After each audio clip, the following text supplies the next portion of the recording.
Okay.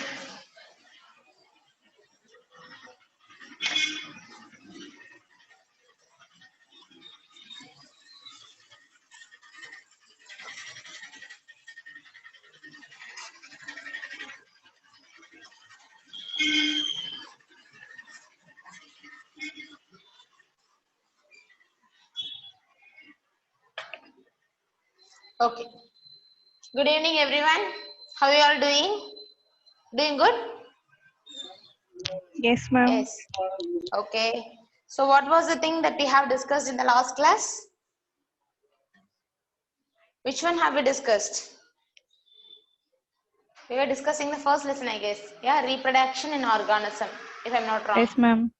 Yeah, we have completed it, right? Yes, ma'am. Okay. So today we are going to start the new lesson, that is sexual reproduction in flowering plants. Yeah. So hope we can able to see until pre-fertilization structure. Anyhow, I'll try my best. First, we'll be seeing the male reproductive system in case of flowering plants. Let me tell you what it is. So we are going to see sexual reproduction in flowering plants.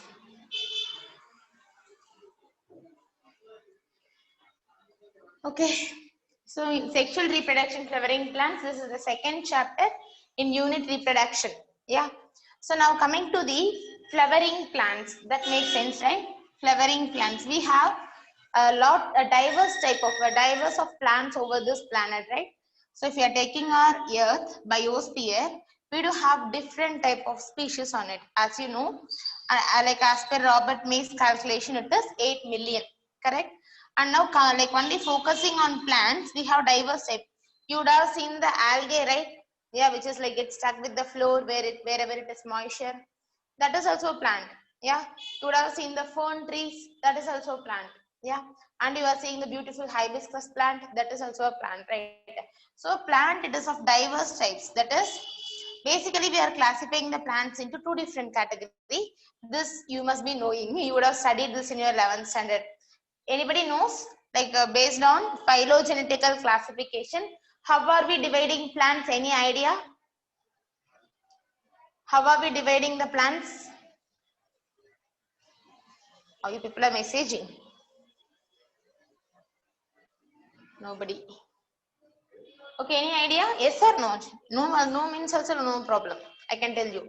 See, we are classifying the plants into two different categories. That is cryptogamy and phanerogamy. Cryptogamy and phanerogamy. Crypto means hidden. Like we will say wherever you are, like even sending text through WhatsApp, right? You can see the encryption, right? Encryption means like it is passworded or hidden. Yeah, some other sources can't able to open it. End-to-end encryption. You're saying no, like for example, you are sending text to somebody and it is encrypted means some other sources can't able to see it, right? In order to see the text, they need to input the password and they have to get into the content actually, right? So what is the simple thing? Crypto means hidden. Gamy means reproductive organ. Hidden reproductive organ, right? Phanerogamy means it is open. Yeah, open reproductive organ. Hidden reproductive organ. Under this, we have few more divisions based on their advancement or structures, right? So the first one we are having the Thallophyta, under which algae will come. Yeah, Thallophyta. And next one it is Bryophyta. Actually, in this also we have Embryophyta. Under Embryophyta we will be having Bryophyta. Shall I make it here? Will that be fine?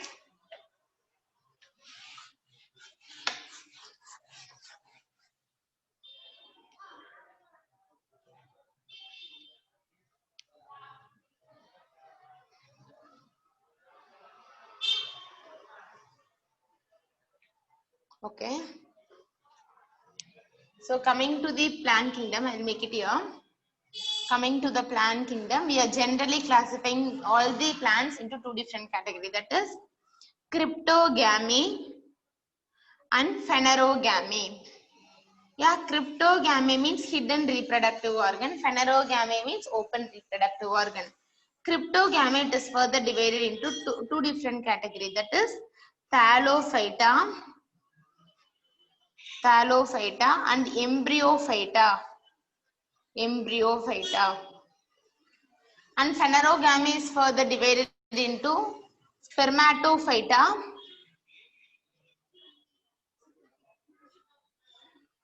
under that we are having non-flowering gymnospermae, flowering angiospermae.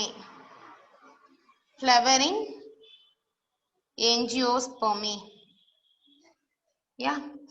Under embryophyta, we have two more division, that is bryophyta and pteridophyta. Listen, see, this is phylogenetical order of plants. See, whenever like we are saying this flowering plants, we don't get it what it actually, right? So all the plants which has existed on the biosphere, it is basically, AWA have given this type of classification, little phylogenetic classification, and later Oswald Tippo also have given. You all strong in your 11th standard, right? Plant kingdom, the classification, it is just a basic brush up. Yeah, fine. So classifying the plant kingdom into two different categories, cryptogamy, phanerogamy, hidden reproductive organ, open reproductive organ. Hidden reproductive organ, thallophyta, where all the algae family will come. It is very primitive type of plants which will be having thallus type of body like this. Embryophyta, where embryo will be formed. Bryophyta, pteridophyta. Yeah. And in this, like, we can't expect seed production, fruit production. Yes, flower production will not be there. Yes. And pteridophyta is the first vascular plant. Remember this. And coming to phanerogamy, spermatophyta. Yeah, where it will produce the seeds. Sperm means it is seed, right? It is seed. So seed producing plants, that is like they are producing different type of groups, they are producing seeds, but one is non-flowering, without producing the flower, they are producing the seeds, that is gymnospermy, right? And after that, we are having the actual flowering plants which is producing seeds as well, that is angiosperms, right? So what does it mean by flowering plants? Angiospermae, right? And this is the, standing in the peak of the evolution in case of plant kingdom. If we are taking this animal kingdom, we are standing in the peak of the evolution, that is human, most advanced character, right? So likewise, even plants are also having that type of thing, right? Evolutionary process, progress, right? So angiosperm, that's why we can able to be living in the contemporary period, right? What is contemporary period? We are living in the same time, like wherever you see, can you able to see fern like that frequently? No, but like everywhere if you see, you can able to see the flowering plants, right? So this is what, so flowering plants means we are going to see this angiospermae. So the higher and advanced type of plants, right? So how they are reproducing, how, like in a next lesson we will be discussing about the human reproduction. So just like that, we are going to discuss how this reproduction takes place in the angiospermae. So now coming to the angiospermae plants, the tree will be having multiple vegetative portion, root, stem, branches, leaves, it will be there, no? And coming to the reproduction, there is a specialized structure formed, that is flower. So what we will say, flower is the reproductive unit of flower, reproductive unit of plant. Flower is the reproductive unit of plant, right? Now, if you are taking the flower, it is having 4 different whorls. Whorls means, the round, right? 4 different whorls it is having. The first whorl, it is, you would have seen, just think of your hibiscus plant, means hibiscus flower, nothing more than that, right? Because you would have taken that for the dissection purposes. Yeah. So in the lower region, you could able to see some green color sepal like this. Yes. So first whorl it is calyx. First whorl it is calyx. So members of calyx, who are all members of calyx? It is sepal. Yeah, members of calyx, it is sepal. So second whorl, it is the beautiful and conspicuous petals. Yeah, beautiful and conspicuous petals. Conspicuous means it attracts your attention. Yeah, So second word it is corolla. Corolla. Yeah. Third word, it is one among the reproductive part, male reproductive organ, which will be some yellow in color also. In some plants it differs, brown in color, white in color, in that way it differs. So collectively we are calling it as androecium. Third word it is androecium. And other terms we will call it as stamen too. Yeah, stamen. And fourth word it will be having gynoecium over here. Yeah, this is ovary. Altogether, the female reproductive organ, in case of flower, you will call it as gynoecium. Other term, you will call it as pistil or carpel. Clear? Now we came to know what is flowering plants, angiosperm, where it stands in case of plant kingdom. And coming to the angiosperm also, what is the flower? What are the different structure of it? The basic structure we have seen, right? And in the morphology of the flowering plants in case of 11th standard, you would have seen the brief about it, right? Yes or no? Like what is the symmetry of flower, actinomorphic, zygomorphic, asymmetry. Based on the location of the gynoecium, we will be classifying. So just go through that. Anyhow, we will be seeing once again that too. But for this lesson, this information is enough. Just remember, flower is the reproductive organ. It have got their 4 whorls, right? First well, it is calyx, the lower one, which will be green in color. And members of calyx, it is sepal. And coming to the second whorl, it is corolla, where it will be having the beautiful and conspicuous petals, and the inside of which the reproductive organ, the major reproductive organs are present, that is third whorl and fourth whorl. Third whorl, it is androecium stamen, yeah, and which is male reproductive portion, which consists of the we have the yellow color pollen grain inside, that is what. And fourth whorl, it is gynoecium, pistil or carpel, so we'll say that, right? Just write it down. Once you have done this, you just tell me now. We'll start from male reproductive system, that is androecium or stamen.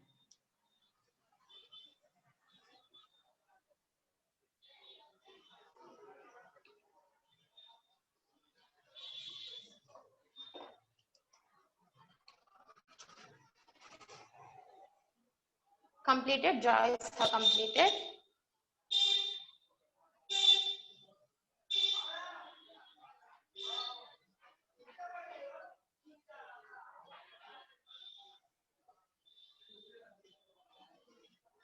Kiroshni completed.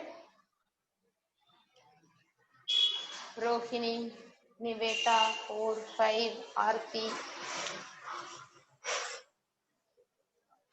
Only 5 people. See, I haven't keep it in grid view, so you should like leave in text. 7 people have completed. Okay. So since it is majority, I'm going to rub it off. So we are going to, in this lesson, what we are going to, let me give you the synopsis of this lesson. In this lesson, we will be talking about the reproductive part of the flower.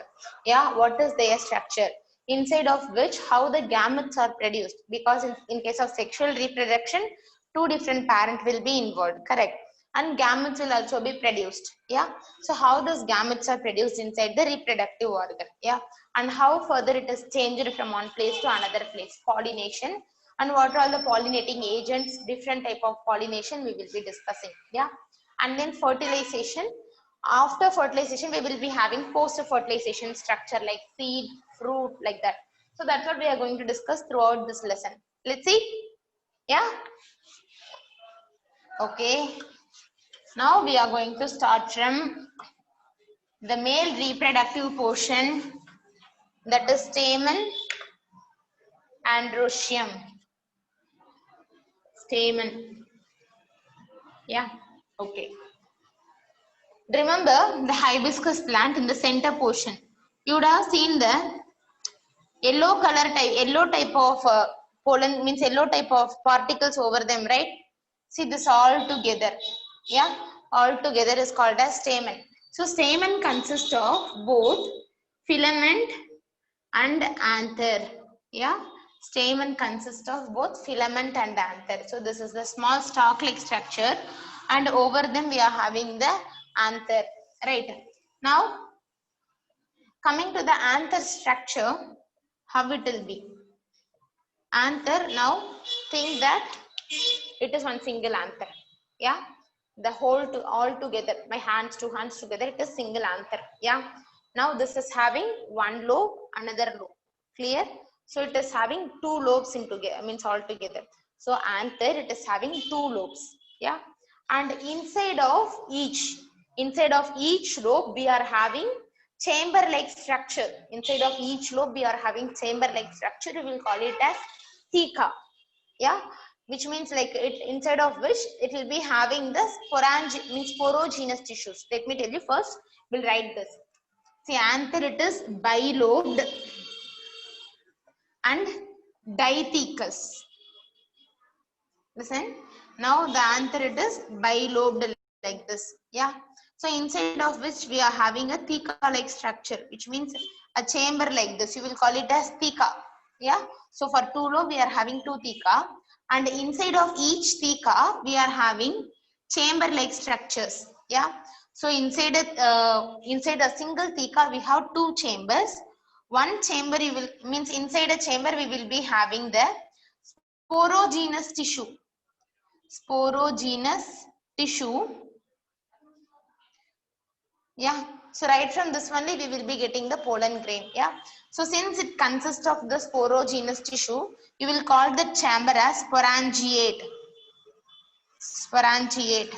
Now, considering one theca, it is having two sporangiate in them. Yeah, which means one theca bisporangiate, two theca and two lobes, it is having tetrasporangiate. Getting 1, 2, 3, 4. Yeah, it is having 4 sporangiate, which means sporogenous tissue compartment it is having. Clear?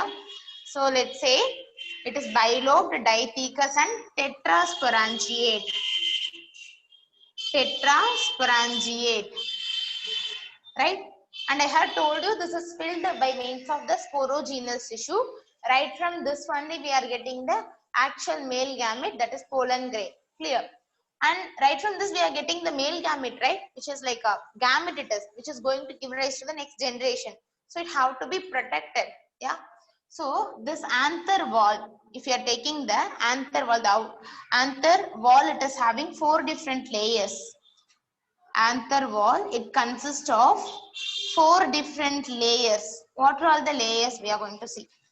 Yeah, now this is the anther. See, this is the anther, okay? You are making a transfer section of it. You are making a transfer section of it. And since it is 2 lobe, yeah, inside which we have tetrasporangiate. If you are like cutting open like this, if you are seeing in that way, you can able to see this type of structure, right? This type of structure, this is this is one lobe and this is another lobe. Getting? So this is one lobe, this is another lobe, and inside which we are having tetrasporangiate. Clear? So because of the chambers, now it is looking like 4 different things, right? Listen. See, now we are going to look at the wall structure. It means how many different layers it is made up of. As I told you, 4 different layers. The outermost layer, it is epidermis or epithelial layer. Epithelial layer, and just below that we are having endothecium, and just below that we are having the middle layer, and the innermost layer, that is, we'll call it as tapetum. Yes. See, once again let me tell you, the anther wall, it is having 4 different layers.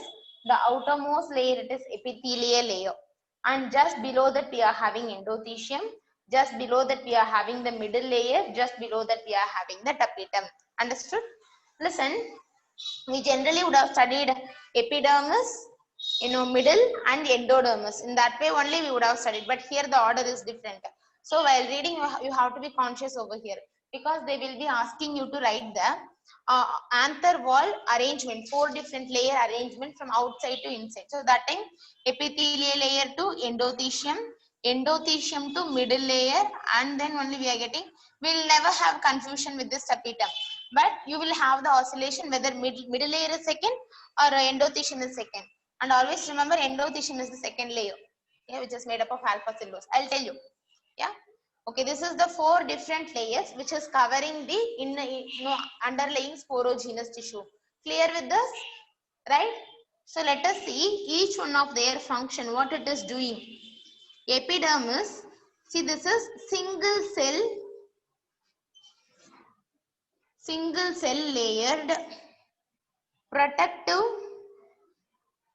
outer covering. Protective outer covering. Clear? Marker link has just vanished. Okay, so epidermis, it is single cell layered protective outer covering, which means it is made up of only this type of cells and producing the layer. Clear? Understood? So epidermis, it is single cell layered protective outer covering, and means endothelium, I'll write it here. For endothelium,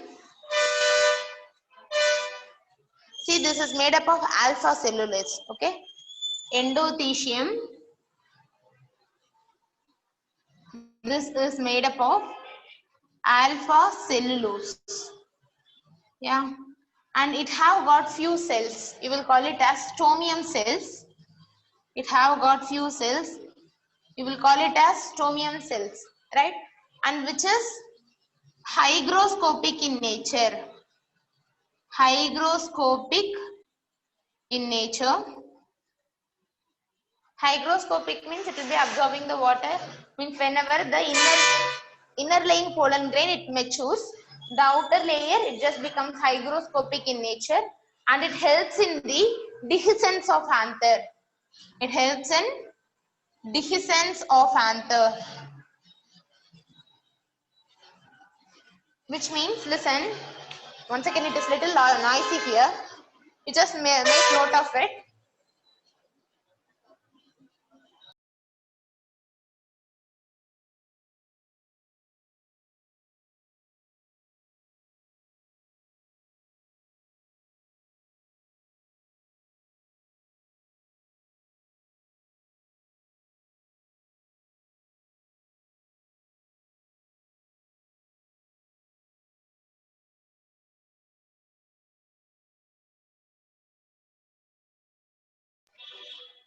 You made note of it? Listen. So endothelium layer, which is made up of alpha cellulose, and it have got few cells like this. Now this is the alpha cellulose layer, let's assume. Now this have got some cells like this in between. Yeah. So which you will call it as stomium cells. And this is hygroscopic in nature, which means it absorbs water and it pushes the pollen grain towards inside. Yeah. So what happens is, after once the pollen grain have become matured inside the chamber, it needed to burst. Correct? Once the pollen grain have become mature inside the sporangiate, means inside their chamber, what needs to happen? It needs to burst, right? So further these cells are helping. So bursting of anther, you will also call it as dehiscence of anther. Clear? Bursting of anther, you will also call it as dehiscence of anther. And the stomium cells, which is located in the endothelium layer, is helping in that process. Clear? Yes? Okay, just make note of it. Let's see about this middle layer and tapetum too.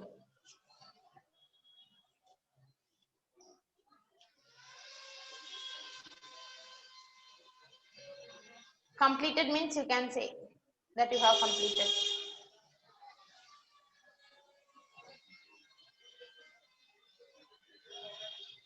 Completed. Kritika completed.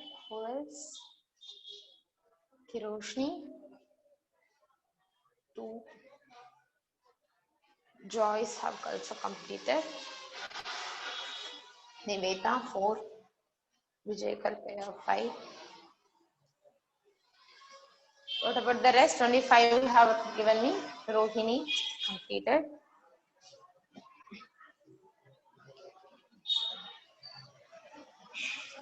That's it? Okay.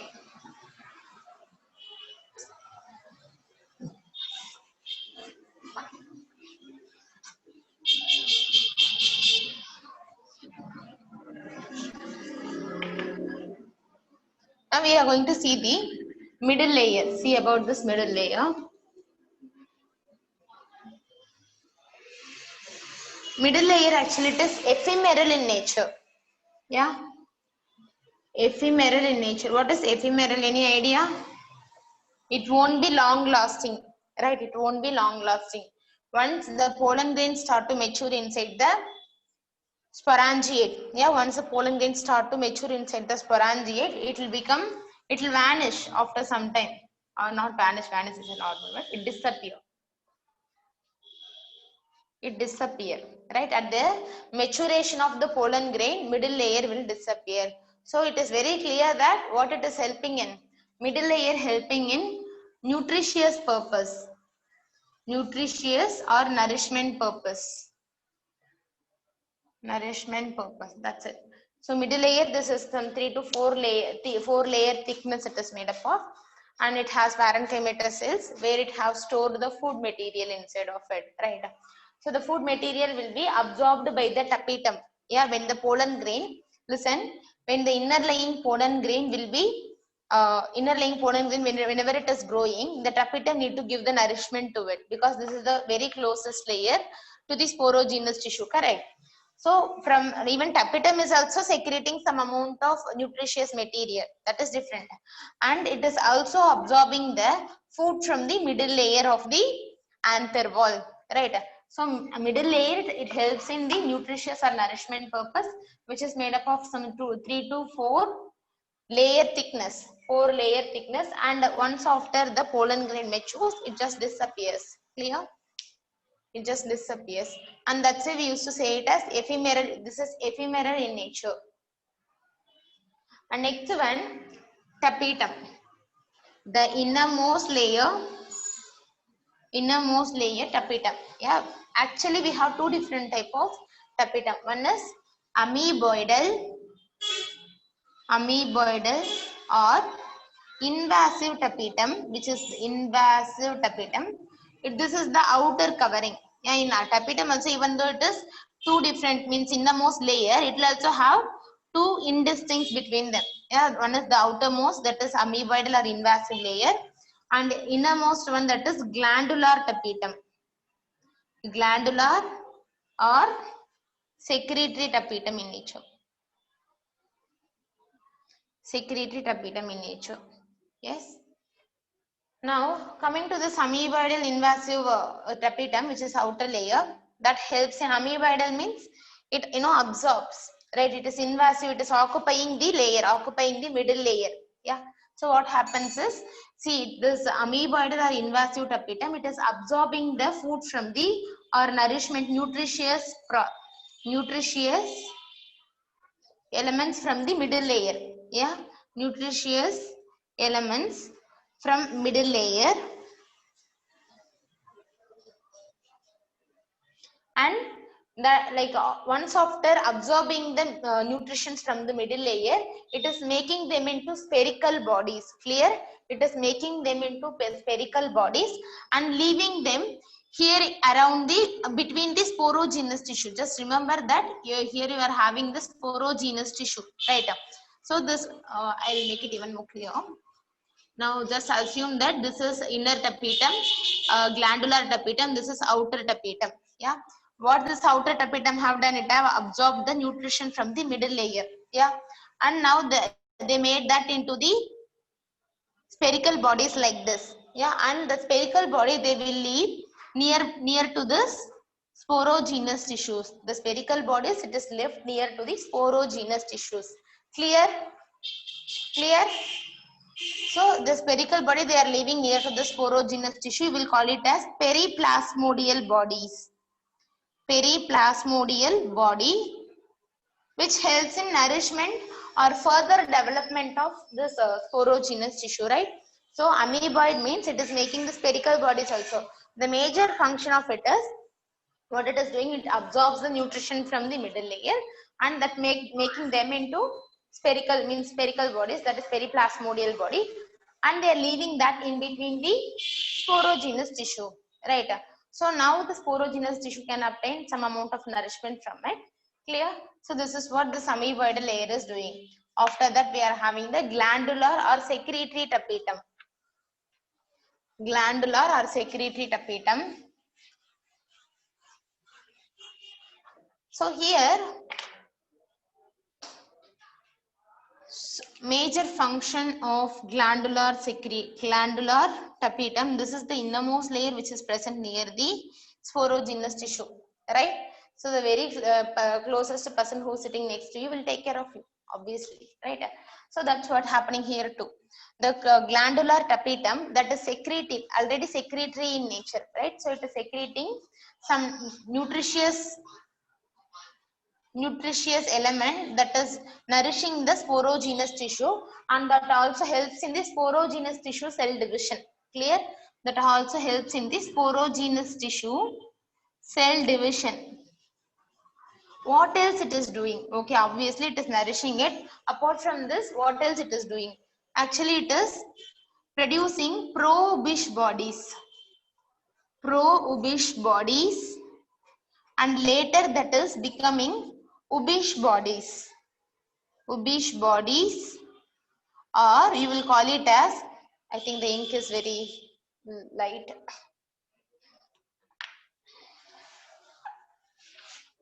One second.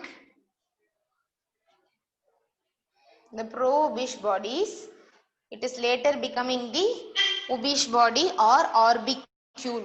Clear? In the pro-Ubish body, it is becoming the Ubish bodies or orbicule. Orbicule, right? Okay, this is secreting this one particular body or orbicule something. What is the function of it? See, this actually helps in formation of sporopollenin and pollen kit. Now you can ask me this, what is sporopollenin? When it is coming to the pollen grain structure, yeah, the pollen grain structure, it is having the outermost discontinuous layer over them. Pollen grain in their structure, they are having the outermost discontinuous layer over them. Clear? Outermost discontinuous layer over them. You will call it as sporopollenin. Clear? You will call it as sporopollenin, which is very tough material. Tough material, because inside of which, what is kept inside the pollen grain? The male gamete is kept, right? So male gamete have to be kept very safely. Yeah. So for that purpose, it is further covered by the tough material. It is sporopollenin. Yeah. So the sporopollenin, it cannot be just like that degraded by means of any chemical or physical agents, right? It cannot be just like that degraded, right? So it is very tough material. From where we are getting it? We are getting it from the Ubish bodies or orbicule, right? Along with that, we are having one more thing also, that is called as pollen kit. I'll tell you what is pollen kit when it is coming to structure of pollen grain. Now, as of now, we just write it down.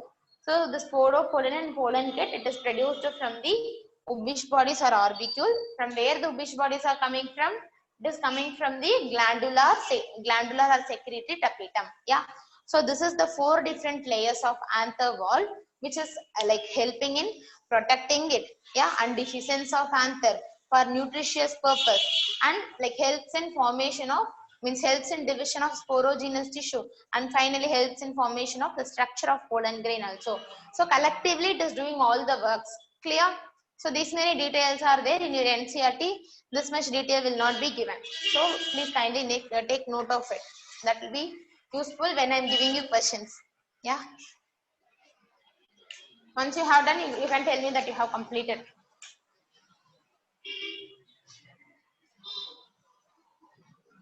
So so far we have discussed about 4 different layers of anther wall. Now we are going to see, once you have done this, we are going to discuss about the sporogenous tissue. Completed? Joyce have completed.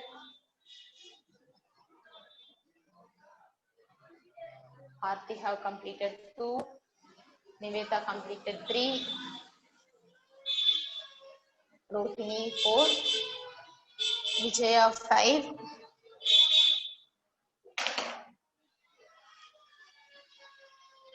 Hiroshni 6. What about the rest of the people? The 6 have completed.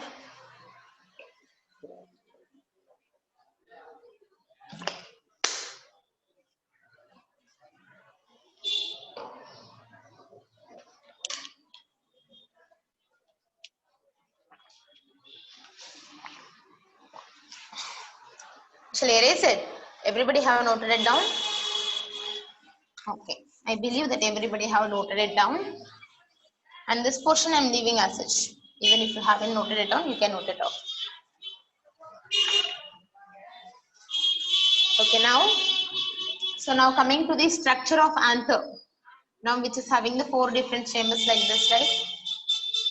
Inside of which we are having the sporogenous tissue. Anther wall we have discussed. Now we are going to see about the sporogenous tissue. Yeah. So now it is coming to the male gamete. This male gamete, it is produced from the sporogenous tissue only. Right. You will call it as microsporogenesis. Microsporogenesis. Because even in case of female portion, you will say it as megasporogenous tissue. Clear? In case of female, inside the ovule, we will be talking about the sporogenous tissue. We will be having sporogenous tissue. You will call it as right from that only we are getting new cells likewise and all. Right? So here you will be calling it as megasporogenous. Here in case of male, you will call it as microsporogenous. Clear? Right.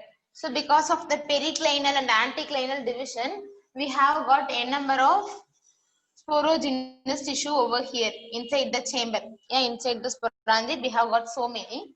Now what happens is it is undergoing further divisions and it is getting modifying into PMC. What is PMC? Pollen mother cell, right? See, right from the micro sporogenous tissue, which is diploid in nature. The ploidy condition is important over here. The cell have got, the microsporogenous tissue have got diploid, which means 2 set of chromosome it have got. Clear? Okay. Now, it is further modifying to form the pollen mother cells. Pollen mother cell. So, the pollen mother cell is also diploid in nature. The pollen mother cell is also diploid in nature, right? So the name itself, it is implying that right from this only the pollen grains are going to arise. So this pollen mother cell, it is undergoing the meiotic division. Clear? The pollen mother cell, it is undergoing meiotic division and it produces 4 different microspore. 4 microspore it is producing. You will call it as microspore tetrad. Clear? So the PMC cell or pollen mother cell, it is undergoing meiotic division and it is producing 4 microspore. And each microspore will be having haploid set of nucleus in them. Haploid set of nucleus in them. Clear? What is meiotic division, if anyone can able to say? Even we have seen about this in the previous lesson too. What is meiotic division? Remember, which is reductional division. Exactly, right. So meiotic division means it is reductional division, where the diploid cell, if it is undergoing the division, out of this we will be getting the haploid cells. Okay, now you can ask me one question. So even the one cell, if it is undergoing meiotic division, we are getting only 2 haploid, right? 2 haploid cells. From where we are getting the remaining 2? You can ask me. Actually, meiotic division, it happens in 2 steps: meiosis 1 and meiosis 2. Right? Meiosis 2. Clear? So in the first step of the meiotic division, meiosis 1, what happens is the diploid cell, the number of chromosome, it is reduced, right? Or how it is reduced into their half. That is what, like a first step, meiosis 1, reductional division we will say. So it have got reduced into their half, right? And meiosis 2 division, it is just like mitosis. Here it won't reduce the number of chromosome. Clear? It won't reduce the number of chromosome. Instead, it increases the count of cells. Clear? It increases the count of cells. Here we have got 2 and here we will be getting the 4. Understood? So complete meiotic division means one diploid cell, if it is undergoing, means complete meiotic division means we will be getting 4 haploid cells. Clear? That's what happened here also. The pollen mother cell, it have undergone the meiotic division and that end up in producing with haploid microspore. Clear? Haploid microspore. Since the 4 microspores are attached together. Yeah, 4 microspores are attached together. You will call it as microspore tetrad. Yeah, we will call it as microspore tetrad. Now what happens? This microspore tetrad, it is of different shapes. First of all, yeah, different shapes of tetrad. First one, it is T shaped, where the tetrad will be like this, linear shaped like this, isobilateral likewise, decussate shape, 1 2 3, the behind, right, back side we will be having 1, that is decussate. Clear? And we have many, like this 4 is enough. Yeah, this is what, like if they are asking in this aspect, they are not frequently asking question, but when it is coming to female tetrad, they will be asking, because there is only one shape, that is linear shape, right? Only in case of male microspore tetrad, it is of different shape. That is, just remember this around, this is enough. T shape, linear shape, isobilateral and decussate shape, right? Okay, so that's what. So we have got the microspore tetrad out of the pollen mother cell after the meiotic division, right? Now what is this microspore is going to become? Each one of the microspore which is haploid in nature, see, all of them are immatured pollen grain. Clear? Immatured pollen grain. So what does it says? See, if it is taking a little more time, yeah, nourishment from the tapetum and further layers, that will become the complete pollen grain. Complete pollen grain, where it will be having 2 cells. One is generative cell, another one is vegetative cell. Innermost layer is intine, the outermost layer is exine. Clear? Likewise, we will be having a complete pollen grain. See, in case of what is the immature, matured? See, in case of microspore, we are saying it as immature pollen grain, right? Why so? Inside the small cell, we are having single haploid nucleus. Yeah, single haploid nucleus. So, whenever it is taking up the nutritious material, nourishment from the different layers, what happens? It is end up with becoming pollen grain. So the what is matured pollen grain? At least it will have 2 cells. Yeah, 2 celled condition we will say. What is 2 celled condition? Inside of which they will be having 2 different cells. One is generative cell. Another one is vegetative cell. One is generative cell. Another one is vegetative cell. Yeah. So generative cell that carries the genetic material. Clear? Generative cell that carries the genetic material. Vegetative cell that nourishes the generative cell. Clear? With generative cell that carries the genetic material. Vegetative cell, it nourishes the generative cell. Understood? And these 2 nucleus, means these 2 cells, it is kept inside the pollen grain by means of with the protective covering, intine and exine. Yeah, let's see the structure of pollen grain. So now make note of it. So let me quickly summarize what is microsporogenesis. See, right from the sporogenous tissue, we are getting the pollen grain. How are we getting? You know, the sporogenous tissue, it is formed by means of the tapetal last layer. It have undergone the periclinal, anticlinal divisions and all. We have got a lot number of sporogenous tissue. Yes. And that is further nourished by the tapetum and the middle layer. Yes. Now the microsporogenous tissue, it just modified to become pollen mother cell. Yeah, PMC cell you will shortly call it as. Even the microsporogenous tissue also diploid in nature. Pollen mother cell also, it is diploid in nature. The pollen mother cell, it is undergoing the meiotic division. Yes. So once it is undergoing the meiotic division, see, we are getting the tetrad, you know, microspore tetrad out of it. So where we are having 4 different microspores with haploid nucleus, and it is of different shape, T-shaped, linear shape, isobilateral and decussate shape. Now each one of the microspore, it is going to become the pollen grain.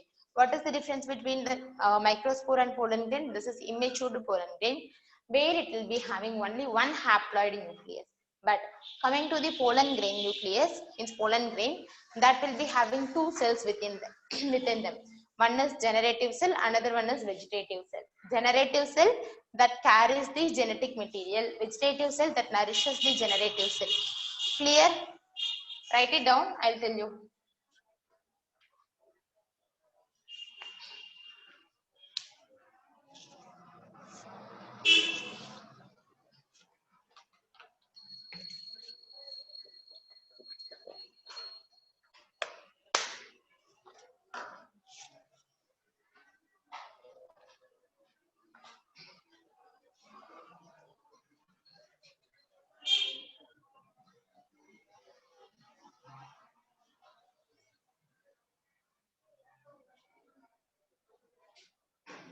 You all understood it? Getting it? Yes, ma'am. Yes, ma'am. Okay. Okay.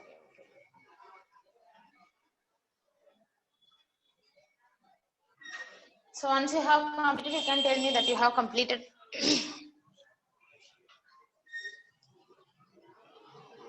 One, two, only two people.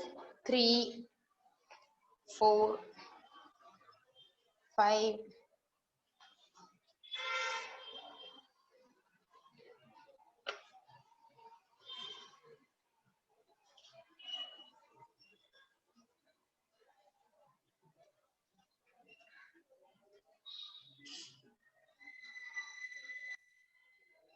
Okay, next one, what we are going to see is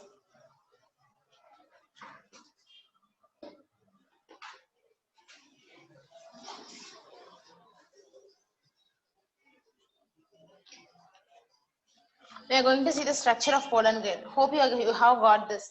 So right out of one thing you remember, right out of one meiotic division, right from one pollen mother cell, we are getting 4 pollen grain. Understood? From one pollen mother cell, we are getting 4 pollen grain because each of the microspore is going to become pollen grain. Clear? Each of the microspore is going to become pollen grain. Now we are going to see the structure of pollen grain.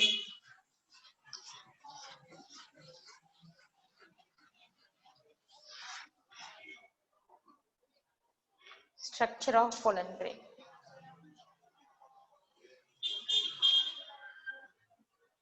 How many cells will be present inside the pollen grain?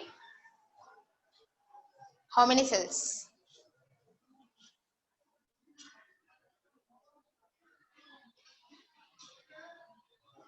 Structure of pollen grain. Okay, now coming to the structure of pollen grain. See now, inside the anther, see it will be having the obstructive walls. You know, obstructive wall means which is dividing the chamber, right? Yes or no? So what happens once the pollen grain it have obtained the two-celled condition? It have obtained the two-celled condition. By this time, you would have lost the submiddle layer and amoeboidal tapetum. Everything would have been lost in the anther wall. You're getting what I'm saying? See, the two layers of the anther wall would have been lost now. Now what happens? Now we are having the matured pollen grain inside of it. So the obstructive wall will also be broken now. Now it is creating, that means it was tetrasporangiate. You remember it was 4 different chamber. Now because of the maturation of the pollen grain, see it is turning from tetrasporangiate to bisporangiate. Bisporangiate. Clear? So by that time, the stomial cells I have told you know over here, that is giving the pressure against the sac, pollen sac. You will also call it as pollen sac now. Now the stomium cells I have told you that I have mentioned in case of endothelial layer, that is, you know, it is brushing this against it, right? So what happens is the wall will break like this. Anther wall will break like this, right? So that is resulting in the dehiscence of anther. Yeah, that is resulting in dehiscence of anther. Clear? So when it is getting dehisced, when the pollen grain it has obtained their maturity. Maturity means when it have obtained at least two-celled condition. In two-celled condition, the dehiscence of anther takes place. And which layer is majorly helping? Endothecium layer, stromium cells, it is helping in the dehiscence of anther. Clear? And remember this, in few cell means few plants, in three-celled condition, the dehiscence of anther takes place. Yeah. What is three-celled? As I have told you, see now this is the pollen grain. Yeah. This is pollen grain. See now inside of this, which we are having the one small generative cell and one large vegetative cell.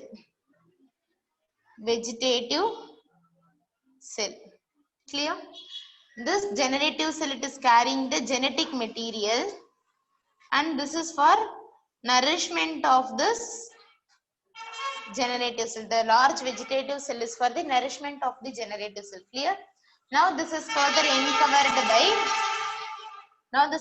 uncovered by intine layer. Yeah, intine layer. This is innermost layer.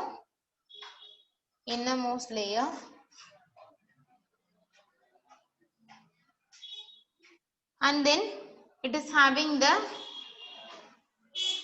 outer discontinuous layer. Yeah, outer discontinuous layer, that is sporopollenin, which is made up of sporopollenin. You will also call it as exine. See, this is discontinuous. Clear? See, here you are having, because I told you this is made up of some tough material, right? This is made up of this tough material. Correct. So if it is this tough material, how the pollen means the male gamete will come out? It need to come out, right, for facilitate the fertilization. So for that, it is the exine layer, it is discontinuous around the intine layer. Clear? The exine layer, it is discontinuous around the intine layer. I told you this exine layer is made up of sporopollenin, which is tough material and cannot be broken by means of any physical and chemical agents. Clear? Because it is there for protective purpose. And we have the space, right? In between we have got the space, right? What you will call this as? You will call it as germ pore. Through this germ pore only, a tube-like thing is formed. Listen. Through this germ pore only, a tube-like thing is formed whenever it is reaching the female portion of the flower. Yeah. So the tube-like structure, it is bringing the generative cell towards the ovule of the ovary. Yeah, in ovule of the ovary getting. See, through this germ pore only, the tube-like thing it is arising. What is germ pore? The space which is present between the other discontinuous layer I have told you, right? So we are having the space between the sporopollenin layer. Yeah. So that is what is germ pore. Through that only the tube it is arising. Now our question is, from where this tube is arising, what you will call this tube as? Now listen to this intine. Actually intine, it is made up of cellulose and pectin. See, pectin or pectocellulose also we can say. This is made up of cellulose and pectin, right? See, this intine layer, it helps in pollen tube formation. Yeah, it helps in pollen tube formation, or we'll also call it as pollen tube germination, right? We will also call it as pollen tube germination, right? So we are having this exine layer, which is outermost layer, and that is discontinuous over the intine layer. We have got the germ pores also in between. Through that only the pollen tube, which is arising from the, or that has been produced by the intine layer, it is coming out. Yeah, and that is carrying the male gamete further into the female portion. Even we further classify the exine into endexine and ectexine. If you want to write, you can write, but that is not that much important. We are classifying the exine layer into ectexine and endexine. Just for note also you can take note of it. But from this questions are not means that much they are asking, but you can still write it down. Yeah. So exine, it is further divided into ectexine, the outermost layer, and just below that we are having the endexine. Anyhow, their function is protective in nature. Yeah. And I have told you one more thing, right? I'll tell you about the pollen kit. You remember? So this pollen kit, which is also present in the surface of the pollen grain. Yeah. So whenever one insect, yeah, you would have studied about the insect pollination, right? So this insect, it is coming and sitting over the flower, yeah, and it is collecting, not intentionally, but it is symbiotic relationship is there.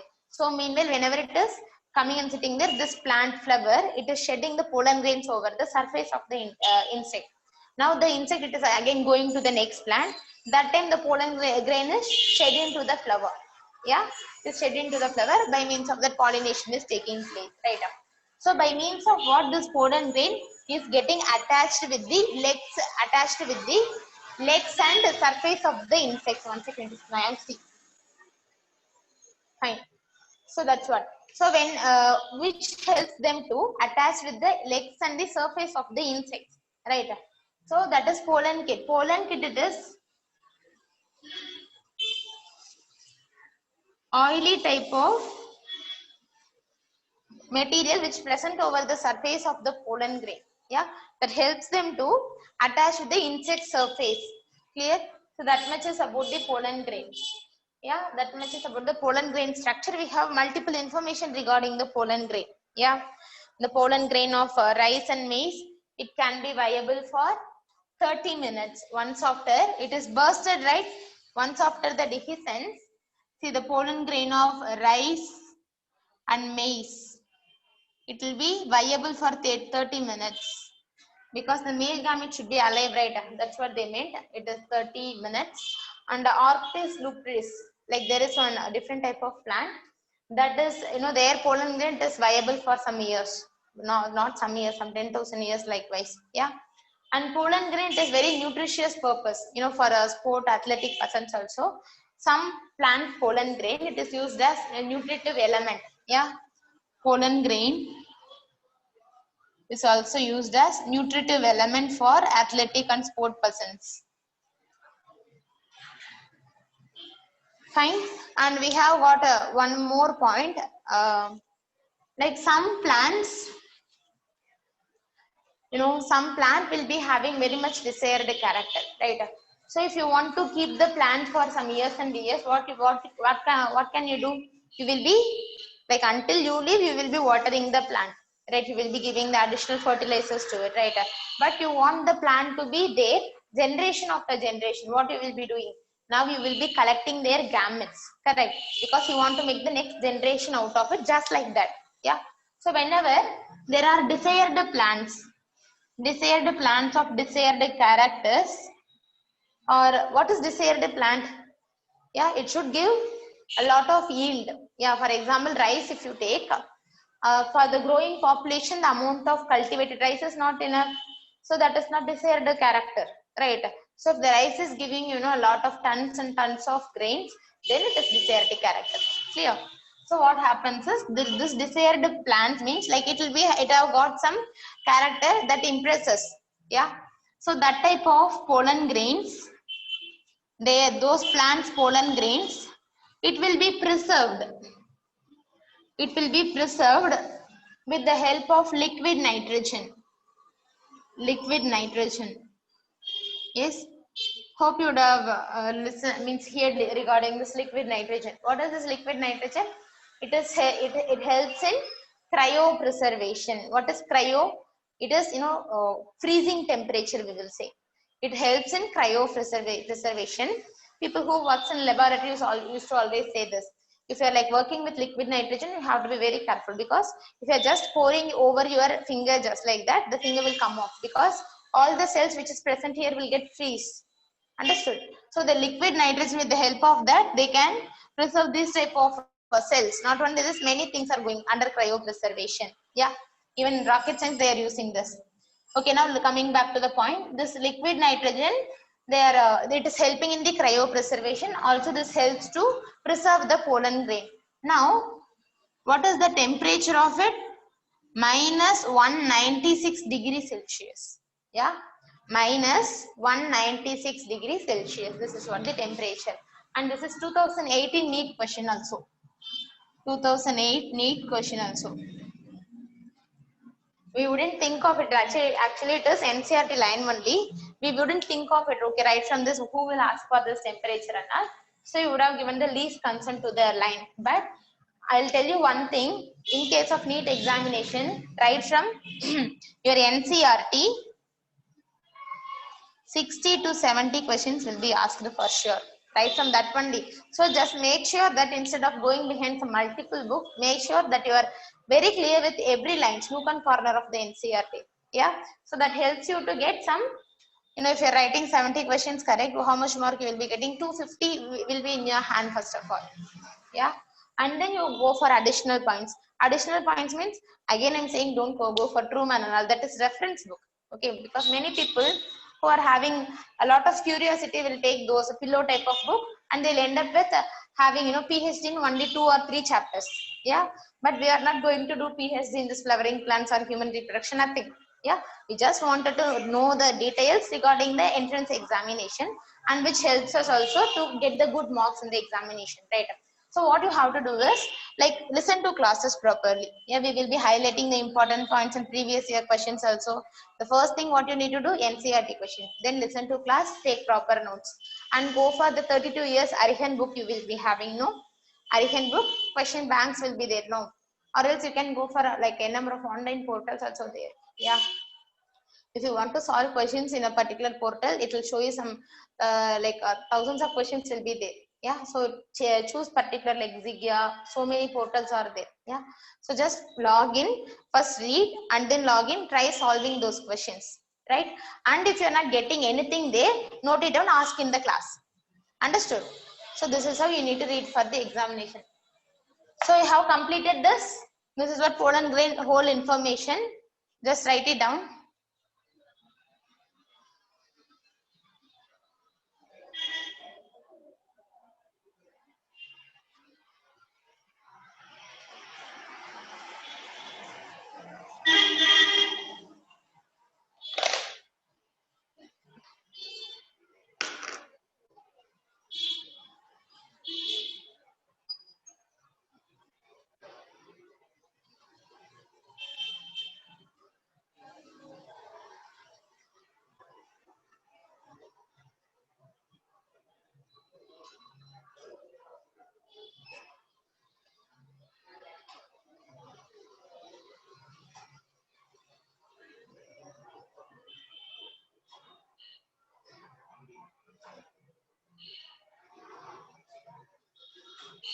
Completed?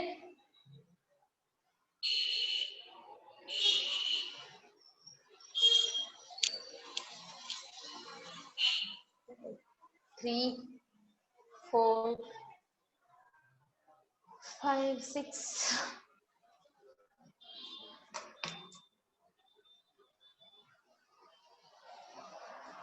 Okay, okay, fine. Now we are going to see the female reproductive system.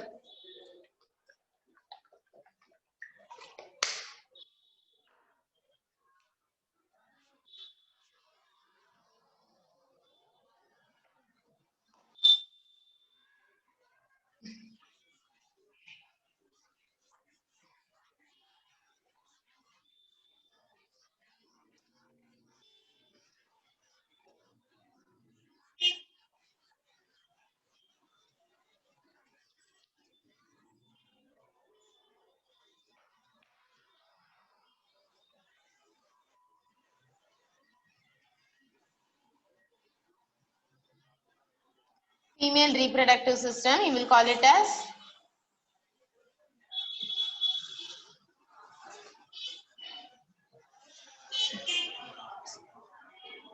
megasporophyll or pistil or carpel. Okay, megasporophyll, pistil or carpel, right? Okay, what happens is you're having different name for it. Yeah, if somebody is asking what is the difference between pistil and carpel, don't like blink. Okay, it is all same. Okay, now coming to this pistil, carpel and all. First of all, you have to you should know what are the things which is present, which consist of this pistil. Yeah. In case of stamen, we had two different structure, right? One was filament, a stalk-like structure. In the proximal end, they had the anther. which was bilobe, and further more structures we have discussed, so on and so forth. Now coming to the pistil, we have three different structures in this: stigma,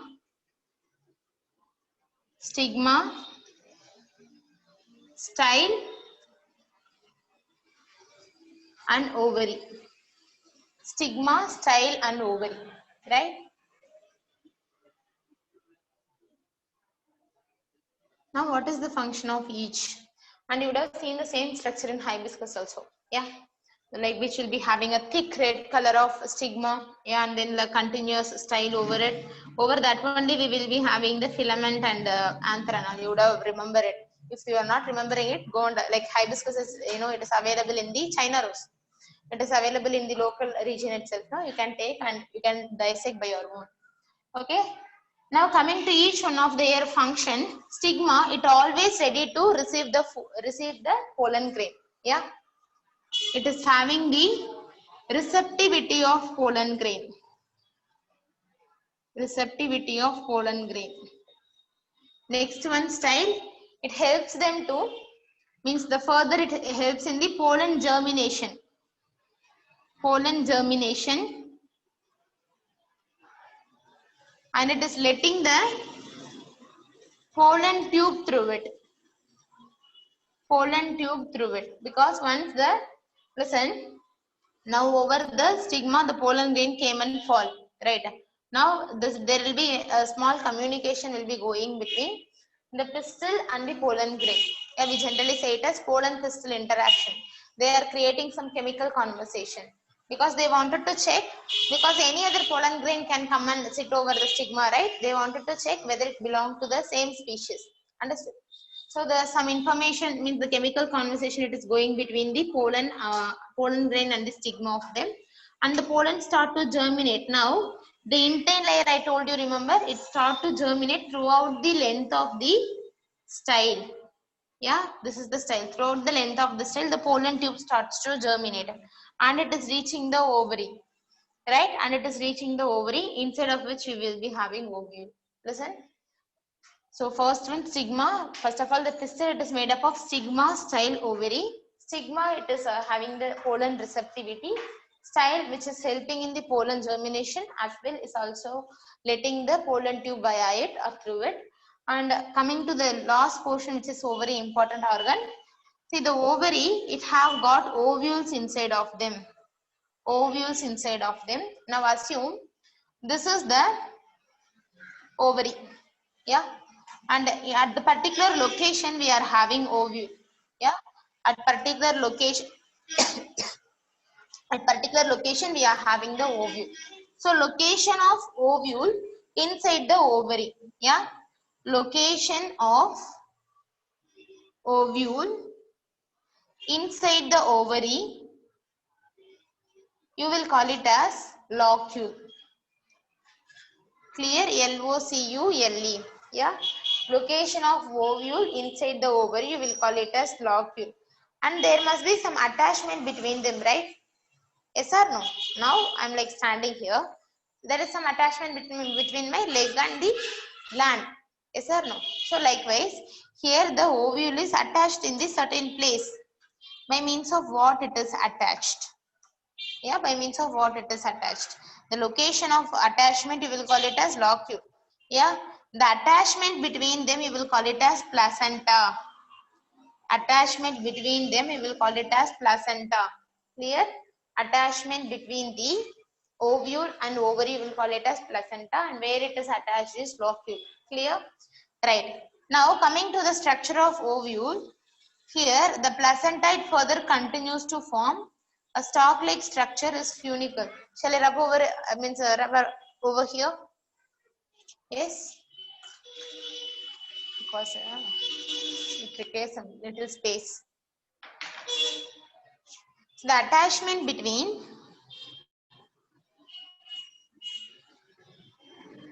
ovule and ovary, it is means ovule and ovary, it is placenta, and it further extends to form funicle.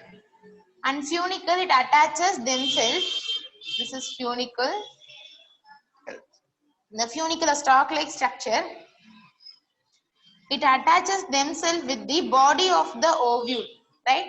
it attaches themselves with the body of the ovule at certain place. You will call it as hilum. Yeah, it attaches themselves at the certain place. You will call it as hilum, right?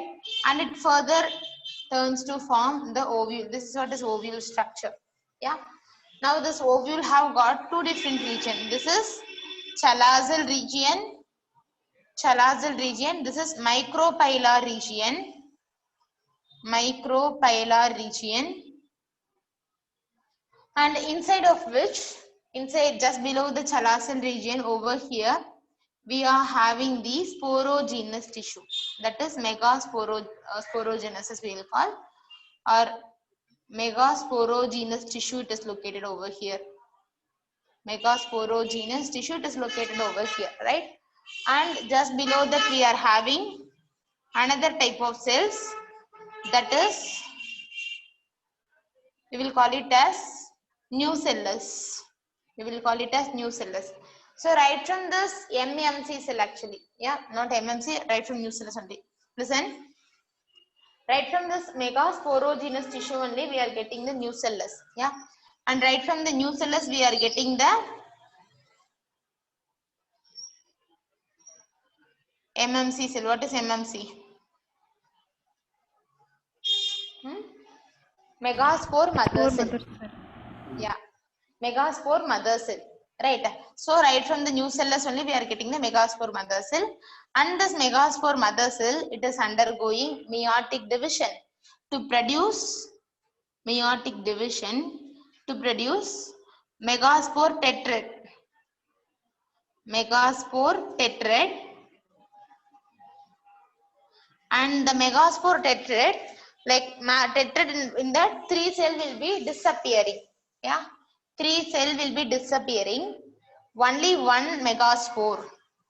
One megaspore, it stays, it undergoes mitotic division to produce embryo sac. So inside the embryo sac we will be having the egg cell. Yeah, over here we will be having the embryo sac, egg cell. This is micropyle. Micropyle means it is a pore-like structure, a small hole through which the pollen tube enters into the ovule, right? And we have other portions also. This is integument. This portion, it is integument. If it is located outer side, outer integument, yeah, testa, outer integument, you will call it as testa. Inner integument, you will call it as tegmen. Testa and tegmen, right? Outer integument and inner integument, right? And we are having the chalazal region, my megasporo. See, this is what the structure of ovule. Clear? And I need to tell you this monocarpus, syncarpus, apocarpus, multicarpus, and all. I'll tell you. Yeah, that I will also show you in the plane itself. So now coming to the ovary structure, the pistil have got 3 different portions. That is pistil, sorry, stigma, style, and ovary. Inside the ovary, we have got the ovule. So the attachment of ovule means the location where it is located. Means location of ovule inside the ovary. We'll call it as locule. The attachment between them, we will call it placenta. Yeah. And the ovule have got their own structure. The continuation of placenta, we will call it as sockets. Yeah. And further attached with the ovule body, we will call it as xylem, and it forms the complete ovule. The lower region is having the integuments, and over they are having the small cord, that is micropyle. Micropyle, that only the pollen tube entering into this. Yeah. Now coming into the structure, see in the chalazal region, just below the layer, we are having the megasporogenous tissue. And after that, Ma'am, couldn't get your audio, ma'am.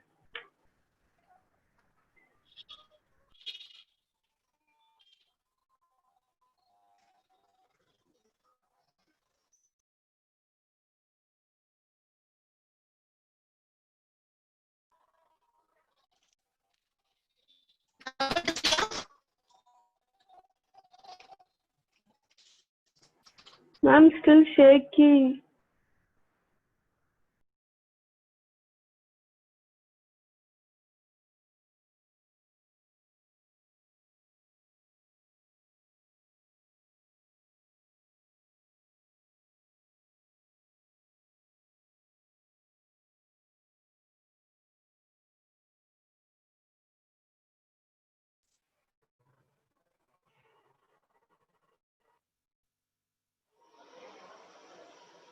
Now am I audible?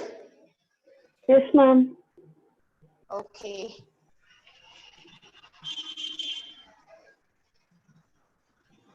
So that's what where we was. Okay.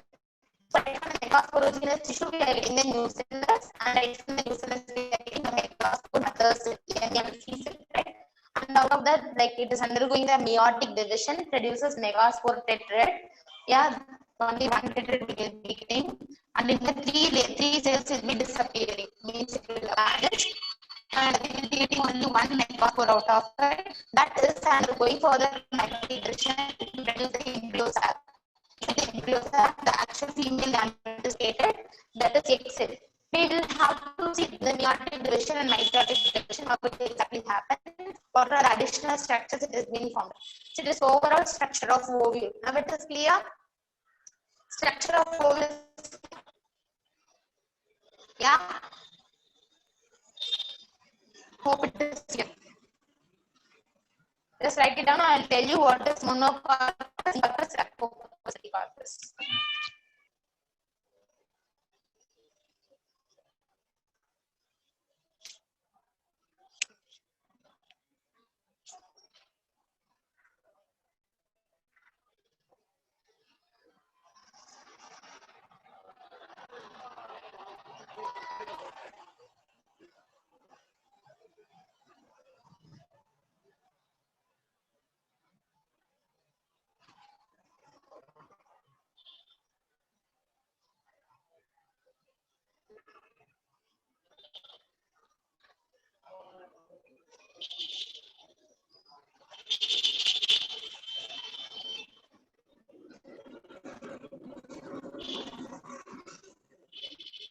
Completed?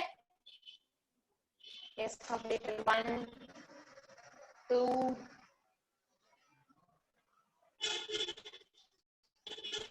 only 2 have completed.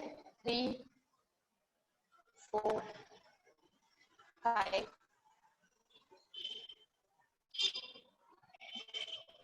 Okay. Now listen. See, inside ovule we have got inside ovule we have got the ovule, right? So if it is single ovule is present, you will call it as monocarpus. So if you are having multiple ovule like this, yeah, more than 2, you will call it as multiple ovule. We call it as multicarpus. And remember, inside the ovule, if it is remaining free or separate, if it is remaining free like this or separate, you will call it as, I'll erase it.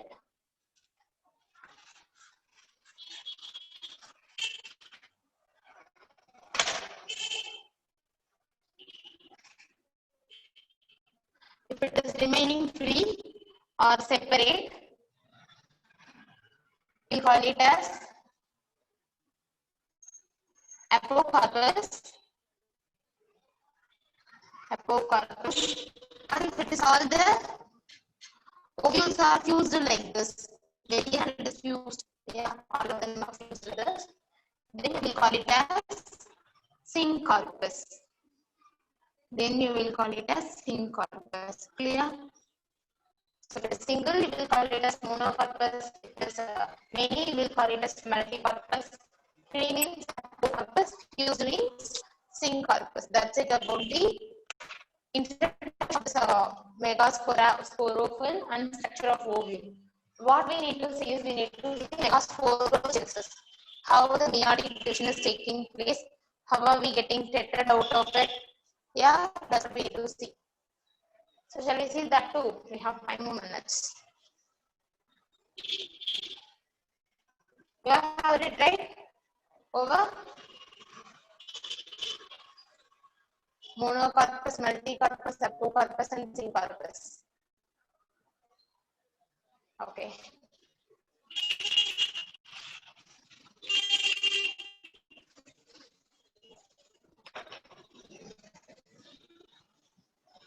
See now, to this, now I am going to take listen. As I have told getting the new cellulose. Yeah, right from the new cellulose we will be getting the megaspore mother cell. Megaspore mother cell, that is MMC, which is student in nature, diploid in nature. Right? Now this is undergoing the meiotic division, which is reductional division. It is diploid cell, it is undergoing meiotic division. How many cells we will be getting out of it? How many cells we will be getting out of it? One. Diploid cell is undergoing meiotic division. How many we will be getting? We are seeing there now. PMC cell is undergoing meiotic division. How many microspore are we getting? We are replaying that.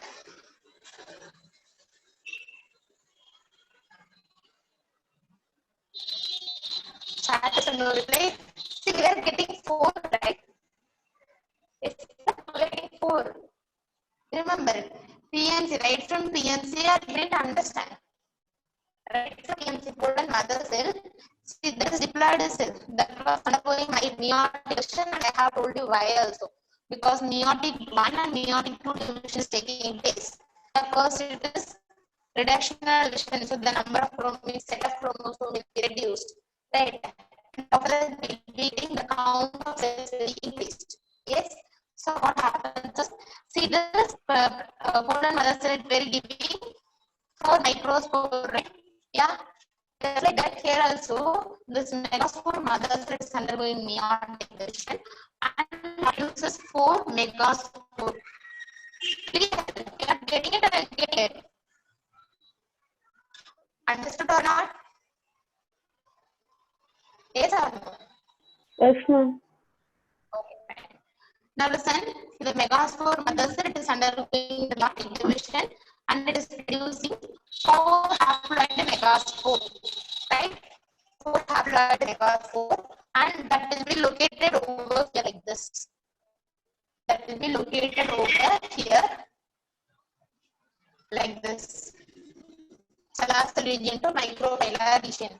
Now, see this, the 3 megaspore, which is located near the microphylla region, yeah, which is located near to the microphylla region, will get disappeared.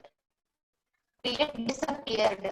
Right, only one will remain in the salastal region. Only this is remaining inside the ovule, right? And always remember megaspore detected. It is existing in only one form, that is linear tetralogy possible. Yeah, because there is formation of like you say isobilateral, nothing is there. Yes. So here just remember this alone, right from the megaspore mother cell, it is undergoing meiotic division and it produces 4 megaspore. Yeah, you call it as megaspore, right? And in that, like only one shape is there, that is linear. 3 megaspore is undergoing, it is disappearing. That is undergoing destruction. Yeah. So only one is remaining. So the single megaspore is further undergoing mitotic division. Mitotic division to produce embryo sac. Embryo sac. Then the embryo sac will be 7-celled and 8 nucleated condition. This is very, very important. 8 nucleated condition. You can put the extra symbols. Embryo sac will be 7-8 nucleated condition. I'll tell you how it is. Yeah, right. If you have enough time, I'll tell now, but it is already 7, so I don't want to take more of your time. So you just complete this. If there is any doubt, you can ask me now. If there is any doubt, you can ask me now. Otherwise, you can write up the session.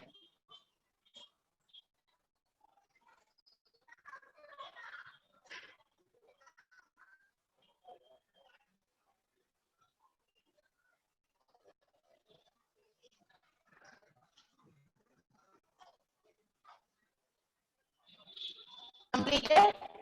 No doubts also, right?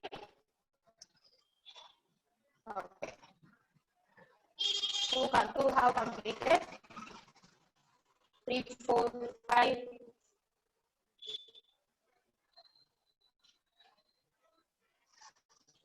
The 5 people are there.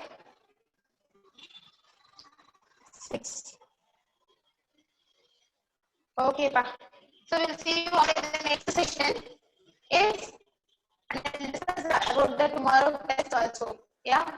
I'll discuss about the tomorrow test also. If you I'll let you people know in the group. Right? Okay. Hope there is no doubt regarding this lesson. Just go to this. If there is any doubt, you can ping me personally on WhatsApp too, or else we'll see in next class. Fine. Shall I wind up the session? Okay, ma'am. Okay, but thank you all. Thank you, ma'am.